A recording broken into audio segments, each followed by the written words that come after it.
Bienvenidos a Gimel, el programa de radio que te habla de un hombre rico que persiga a un hombre pobre para darle de su riqueza, o que corre tras el injusto para castigarlo. El programa que te habla de la Biblia a través de la Biblia y no de teorías humanas. Muy buenas noches a todos nuestros oyentes a esta nueva edición del programa Gimel. Damos gracias a Dios, primeramente por supuesto, por darnos la oportunidad de dar a conocer su palabra a través de este medio de comunicación, la radio. Doy gracias a mi preciosa esposa María Alejandra Lespor, mi morenaza, sin cuyo apoyo sería imposible la realización de este trabajo. Damos gracias también a Andrea Rojas y a David Ricardo Ruiz en la edición del audio. Quien les habla, Ricardo Velandia. Sean todos bienvenidos y vamos a comenzar con el contenido propio de esta noche. Quiero comenzar recordando que estamos haciendo una serie de exposiciones verso a verso del Evangelio de Juan. El Evangelio de Juan, que se encuentra allí ubicado en el Nuevo Testamento. Y vimos en la sesión pasada, comenzamos trabajando el capítulo 1, versos del 1 al 5, donde se nos presentó el carácter y la identidad de esta persona que describe Juan allí como el Verbo y que no es otro que Jesús. Hoy nos corresponden los versos 6 al 13 de este capítulo 1 del Evangelio de Juan. Y a manera de recuento de la sesión anterior y de introducción a esta, podríamos decir que la humanidad se encuentra en una terrible crisis. Todos y cada uno de los aspectos de la vida del ser humano son críticos. La palabra de Dios los describe como que el ser humano está viviendo en tinieblas, densas tinieblas, es decir, está viviendo una vida de mentira y engañados por completo. Esto lo lleva a vivir en una crisis tremenda y profunda. Pero, ¿cuál es la raíz de esta crisis? La raíz es, por supuesto, un alejamiento completo de Dios, un rompimiento de la relación íntima y personal entre el ser humano y Dios, producto, por supuesto, de la desobediencia del ser humano. La consecuencia de esto es que el ser humano, a quien se le había entregado la administración de la tierra, del mundo, esta administración ha caído en manos de una criatura espiritual muy poderosa, a quien la Biblia describe y llama el diablo o Satanás. Una criatura, por supuesto, que también se ha rebelado contra Dios y por supuesto su naturaleza y su actuar son completamente opuestos a la voluntad de Dios. Jesús la describe en el Evangelio de Juan en el capítulo 8, verso 44, donde dice: ustedes son de su padre el diablo, cuyos deseos quieren cumplir. Desde el principio este ha sido un asesino y no se mantiene en la verdad porque no hay verdad en él. Cuando miente, expresa su propia naturaleza porque es un mentiroso. Es el padre de la mentira. Pues bien, este es el motivo por el cual la humanidad se encuentra en esta terrible crisis. Y los versos que hoy vamos a tratar nos hablan acerca de cómo salir de esta crisis. Eso es lo maravilloso de la palabra de Dios. Nos da una solución al gran problema de la humanidad. Una comunión rota con Dios nuestro Creador es el origen de toda esta crisis. Y estos versos que vamos a ver a continuación son importantísimos porque nos habla de cómo recuperar esta relación íntima y personal con Dios nuestro Creador. De manera que leamos de manera corrida estos versículos donde dice así, capítulo 1 del Evangelio de Juan, versos 6 al 13. Vino un hombre llamado Juan. Dios lo envió como testigo para dar testimonio de la luz, a fin de que por medio de él todos creyeran. Juan no era la luz, sino que vino para dar testimonio de la luz. Esa luz verdadera, la que alumbra a todo ser humano, venía a este mundo. El que era la luz ya estaba en el mundo, y el mundo fue creado por medio de él, pero el mundo no lo reconoció. Vino a lo que era suyo, pero los suyos no lo recibieron.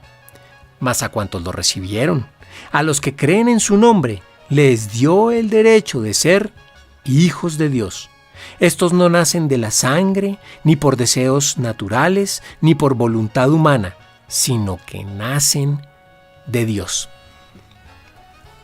Preciosas palabras las de Juan, las de Dios, aquí a través del Evangelio de Juan, donde vuelvo y repito, se nos describe cuál es la metodología que Dios ha establecido para recuperar esta comunión, esta relación íntima y personal entre el ser humano, caído debido a su desobediencia, y Dios.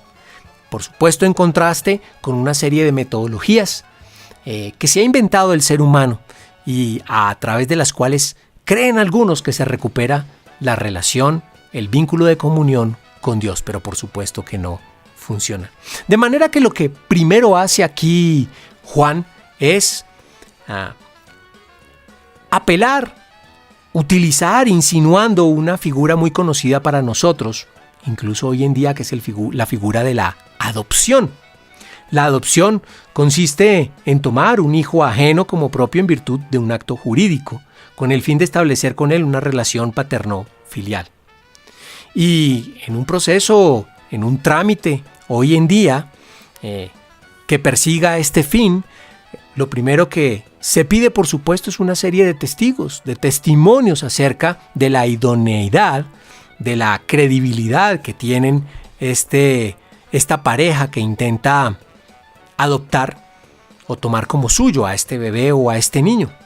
Se presentan diferentes tipos de testigos, de testimonios, como cartas, certificados, o aún personas que van a rendir directamente el testimonio acerca de esta idoneidad o de esta credibilidad de los padres para tomar como suyo este niño o este joven. Bueno, el caso que se está tratando aquí en la palabra de Dios es similar. Lo primero que está haciendo allí Dios es presentar a un testigo idóneo, al cual llama Juan, y que no es Juan el Evangelista. Se trata de Juan el Bautista, quien su propósito, el propósito de vida de Juan el Bautista es ser de testigo para dar testimonio de la luz. Dice el verso 6 y 7, vino un hombre llamado Juan el Bautista, ya lo explicamos. Dios lo envió como testigo para dar testimonio de la luz, a fin de que por medio de él todos creyeran. Juan no era la luz, sino que vino para dar testimonio de la luz. Debían todos creer a través del testimonio de este testigo idóneo, y por supuesto debía gozar de una gran credibilidad dentro del pueblo. Y así era. Efectivamente, Juan el Bautista gozaba de gran credibilidad y es descrito por el mismo Jesús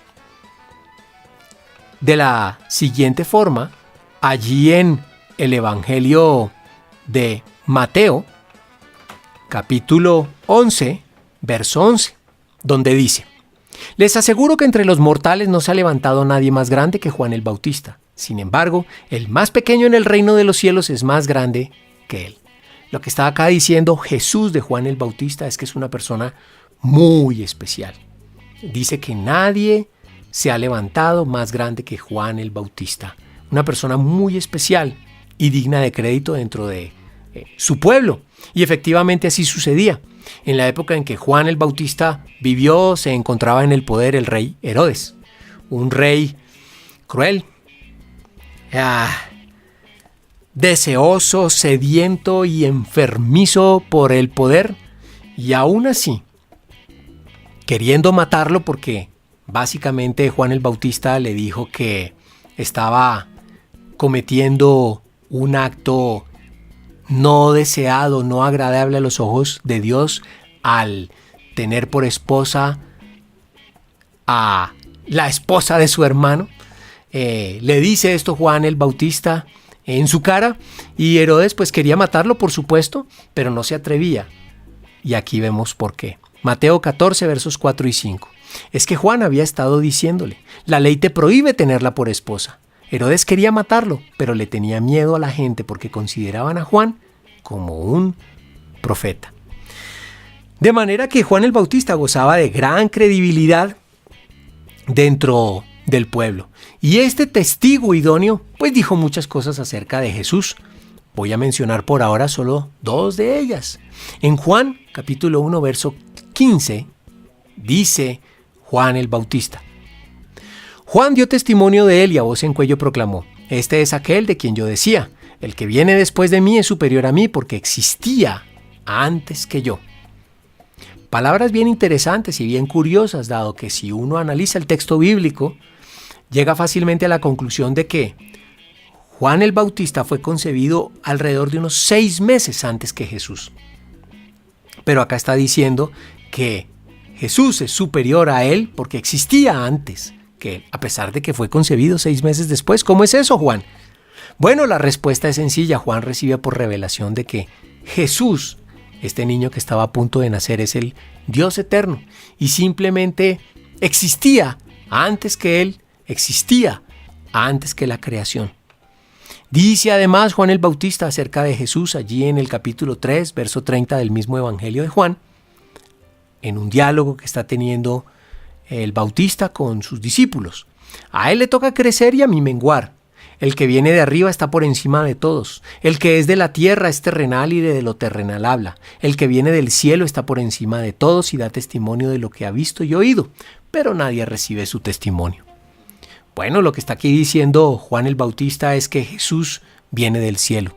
A diferencia del resto de hombres mortales que han comenzado su existencia aquí en la tierra, Jesús es eterno y viene del cielo.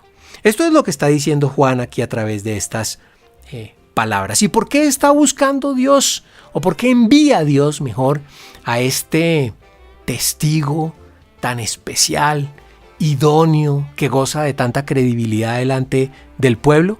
Sencillo, porque Dios quiere que todos lo conozcan. Dios quiere que toda la humanidad vuelva a restablecer el vínculo de comunión con Él. Desafortunadamente, como dice aquí el mismo Juan, nadie recibe su testimonio. Pero eso es lo que nos cuenta la palabra de Dios en los versos que siguen. Juan, versículo 8, Juan capítulo 1, verso 8 dice: Juan no era la luz, sino que vino para dar testimonio de la luz. Esa luz verdadera, la que alumbra a todo ser humano, venía a este mundo. Esta verdad de que Dios quiere que la humanidad lo conozca es un principio que está a lo largo y a lo ancho de la Biblia. En la primera carta de Pablo a Timoteo, capítulo 2, versos 3 y 4, se expresa de esta forma. Dice el versículo 3: esto es bueno y agradable a Dios nuestro Salvador, pues Él quiere que todos sean salvos y lleguen a conocer la verdad. Dios se ha dado a conocer de múltiples y de diferentes maneras a través de la historia de la humanidad. De hecho, la palabra de Dios completa es un testimonio acerca del carácter y la identidad de Jesús. En el libro de los Hechos, en el Nuevo Testamento, capítulo 3, verso 18, se dice de esta manera: pero de este modo Dios cumplió lo que de antemano había anunciado por medio de todos los profetas, que su Mesías tenía que padecer. Quiero resaltar aquí el hecho de que todos los profetas, según lo que dice este versículo, han hablado acerca del Mesías en el sentido de que tenía que padecer. El Mesías, como lo vimos en una sesión anterior, es el Verbo, es Jesús. Y vimos que todas estas profecías que se anunciaron acerca de Jesús en el Antiguo Testamento en relación con su primera venida, todas se cumplieron, a pesar de la casi nula probabilidad de que se cumplieran en una persona, pero se cumplieron en la persona de Jesús. Y todos los profetas anunciaron acerca del Mesías, acerca de Jesús, en sus textos inspirados por Dios. Pero no solo la Biblia es un testimonio acerca de la existencia de un Dios creador y por supuesto dueño de todo cuanto existe. Romanos capítulo 1, versos 18 y 19 nos habla de que aún la creación misma, a los ojos de cualquier ser humano, por ignorante que éste sea, debe llevarlo a pensar a precisamente eso, a la existencia de un Dios creador. Dice así Romanos capítulo 1, verso 18. Ciertamente la ira de Dios viene revelándose desde el cielo contra toda impiedad e injusticia de los seres humanos, que con su maldad obstruyen la verdad. Me explico. Lo que se puede conocer acerca de Dios es evidente para ellos, pues Él mismo se lo ha revelado. Porque desde la creación del mundo, las cualidades invisibles de Dios, es decir, su eterno poder y su naturaleza divina, se perciben claramente a través de lo que Él creó, de modo que nadie tiene excusa. Lo que está diciendo Dios aquí a través de estos versículos es que la naturaleza y el ser humano están diseñados, creados, armados de tal manera que la sola observancia del ser humano a la creación debe llevarlo a la conclusión de que hay un Dios creador y poderoso que le ha dado vida y al cual hay que rendirle cuentas porque es su dueño. Básicamente eso es lo que dice este precioso versículo.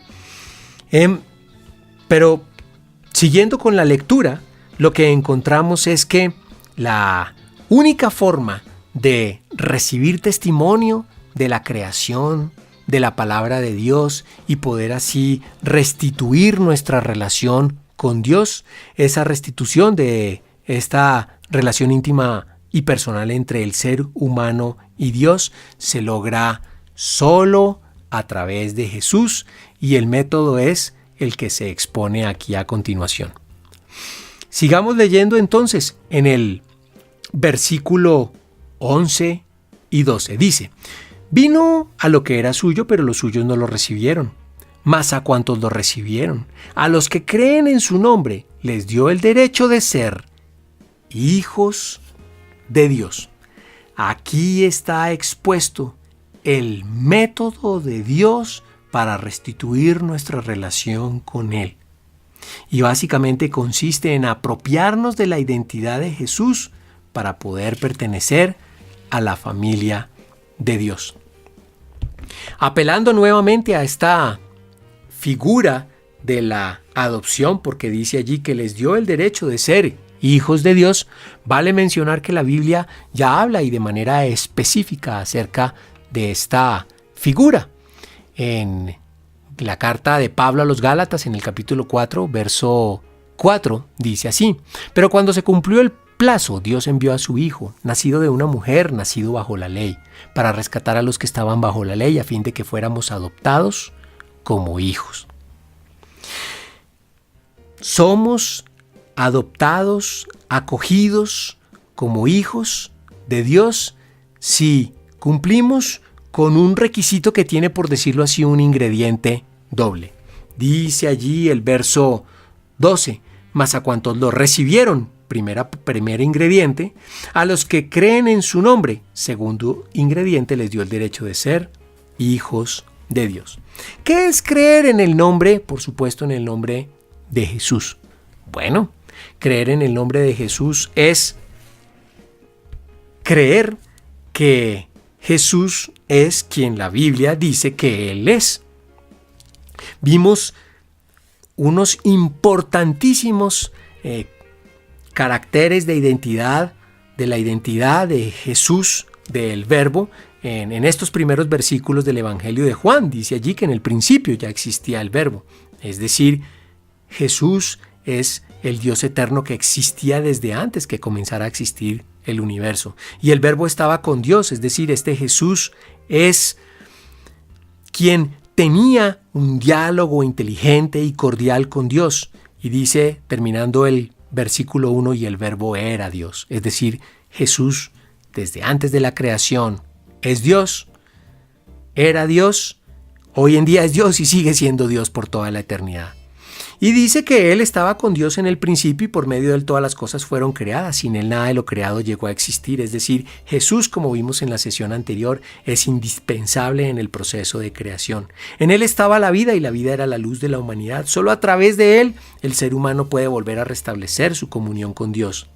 Esta luz resplandece en las tinieblas y las tinieblas no han podido extinguirla. Jesús es quien comunica la verdad al ser humano y comunicada esta verdad, anidada esta verdad en nuestro corazón, la mentira saldrá.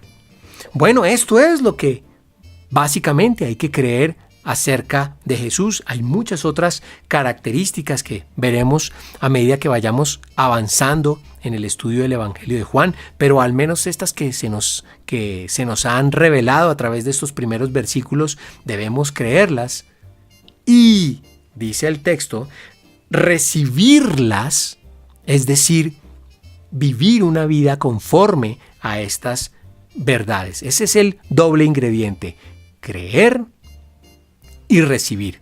Este doble ingrediente lo presenta la Biblia en diferentes partes y lo expresa de diferentes maneras.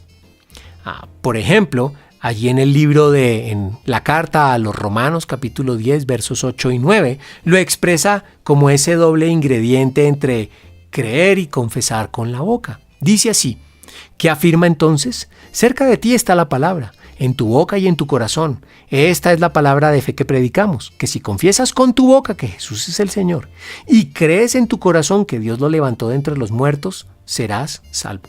Porque con el corazón se cree para ser justificado, pero con la boca se confiesa para ser salvo. Así dice la Escritura: todo el que confíe en Él no será jamás defraudado. Se presenta el doble ingrediente: creer y confesar con su boca. Este doble ingrediente es el mismo del cual habla Santiago allí en su carta, capítulo 2, versos 14 en adelante, donde lo presenta en relación con la fe y las obras. Y dice así: hermanos míos, ¿de qué le sirve a uno alegar que tiene fe si no tiene obras? ¿Acaso podrá salvarlo esa fe? Supongamos que un hermano o una hermana no tienen con qué vestirse y carecen del alimento diario, y uno de ustedes les dice: que les vaya bien, abríguense y coman hasta saciarse, pero no les da lo necesario para el cuerpo. ¿De qué servirá eso? Así también, la fe por sí sola, si no tiene obras, está muerta. Sin embargo, alguien dirá: tú tienes fe, yo tengo obras. Pues bien, muéstrame tu fe sin las obras y yo te mostraré la fe por mis obras. Ese es lo que nos describe de diferentes formas este doble ingrediente que es necesario para formar parte de la familia de Dios, para ser adoptados como hijos de Dios. Y con lo que terminan estos versículos correspondientes al día de hoy, por supuesto que es una recopilación de los métodos que el ser humano ha inventado, ha establecido para supuestamente recuperar una relación íntima y personal con Dios, para volver a tener una comunión con Dios. Métodos que, por supuesto, nos aclara la misma palabra, no funcionan. Dice así el versículo 13: estos no nacen de la sangre, ni por deseos naturales, ni por voluntad humana, sino que nacen de Dios. Entonces vemos que la palabra de Dios dice que estos hijos que ha recibido Dios en adopción no nacen de la sangre. Es decir, no es como consecuencia de su antecedente genético, de su pedigrí o no pedigrí genético, que una persona se hace hijo de Dios. La humanidad ha confiado para salir de la crisis en múltiples oportunidades en sistemas como las monarquías, pensando que estos sistemas los sacan de la crisis total y absoluta en la cual vive la humanidad. Y dice la palabra de Dios: esto no funciona. No se puede confiar en la genética humana, en la genética, en el antecedente familiar para recuperar la comunión con Dios. Dice además que hay otra forma, y es en que no se recupera la comunión con Dios, que es por deseos naturales. Es decir, no es porque el hombre quiera y lo desee con todas sus fuerzas que va nuevamente a recuperar su vínculo de comunión con Dios. No funciona. No se trata de querer. El viejo y conocido refrán de que querer es poder realmente es una mentira. El ser humano ha querido salir de su crisis, del hambre, de la corrupción, durante toda su existencia, y no solo por querer lo ha conseguido. Más bien va de fracaso en fracaso. A eso es a lo que se refieren estas palabras. No es por los deseos naturales del ser humano que éste recupera su relación íntima y personal con Dios. Y finalmente, no es por la voluntad humana, en el sentido de que ningún sistema o sistema de pensamiento creado por el hombre, por el ser humano, va a acreditar a una persona como hijo de Dios. Eso no existe. Eso no es posible, no funciona. Ningún sistema de pensamiento humano, por erudito, por gurú que sea la persona, puede por sí restablecer la relación o el vínculo de comunión con Dios. Solo este sistema que se describió en el versículo 12 es el sistema establecido por Dios para volver a recuperar el vínculo con Él. Y es tan radical, tan profundo este acontecer, que dice la Biblia, allí al final del versículo 13, que nace de Dios. El que es adoptado como hijo de Dios y está perteneciendo a la familia de Dios, nace de Dios mismo. Por supuesto que esto de lo que nos habla es de un renacer en términos espirituales. A este renacer en términos espirituales se refirió Jesús en varias oportunidades. Por ejemplo, allí en el mismo Evangelio de Juan, capítulo 3, verso 3, cuando en este diálogo que tenía con uno de los fariseos, dirigente más importante de la época, llamado Nicodemo, le dice así: de veras te aseguro que quien no nazca de nuevo no puede ver el reino de Dios, le dijo Jesús. Esto habla de que es indispensable este renacer en términos espirituales para volver a tener esta relación íntima y personal entre el ser humano y Dios. La segunda carta a los Corintios, la segunda carta de Pablo a los Corintios, en el capítulo 5, verso 17, lo expresa de esta forma: por lo tanto, si alguno está en Cristo, es una nueva creación. Lo viejo ha pasado, ha llegado ya lo nuevo. De esta forma expresa este renacer espiritual con el objeto de poder tener, de la necesidad de este renacer espiritual con el objeto de poder volver y tener una relación íntima y personal. Bueno, queridos amigos, esto básicamente es lo que la palabra de Dios tiene para nosotros en esta noche. Esta es la metodología y la forma en que Dios ha permitido a la humanidad, a pesar de su desobediencia, volver a restablecer un vínculo con Él, creyendo en el nombre de Jesús y comprometiéndose a vivir una vida conforme a esta gran verdad acerca de Jesús y, por supuesto, conforme a sus principios.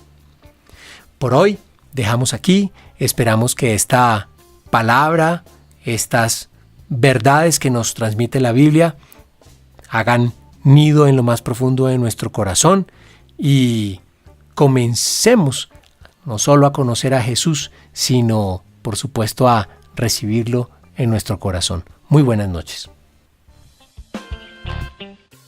¿Tienes preguntas o inquietudes? ¿Quisieras compartirlas? Puedes escribirnos a gmail.com. Estamos trabajando en nuestra página fanpage. Nos vemos el siguiente martes a las 8 de la noche para seguir disfrutando este banquete de la palabra que da vida.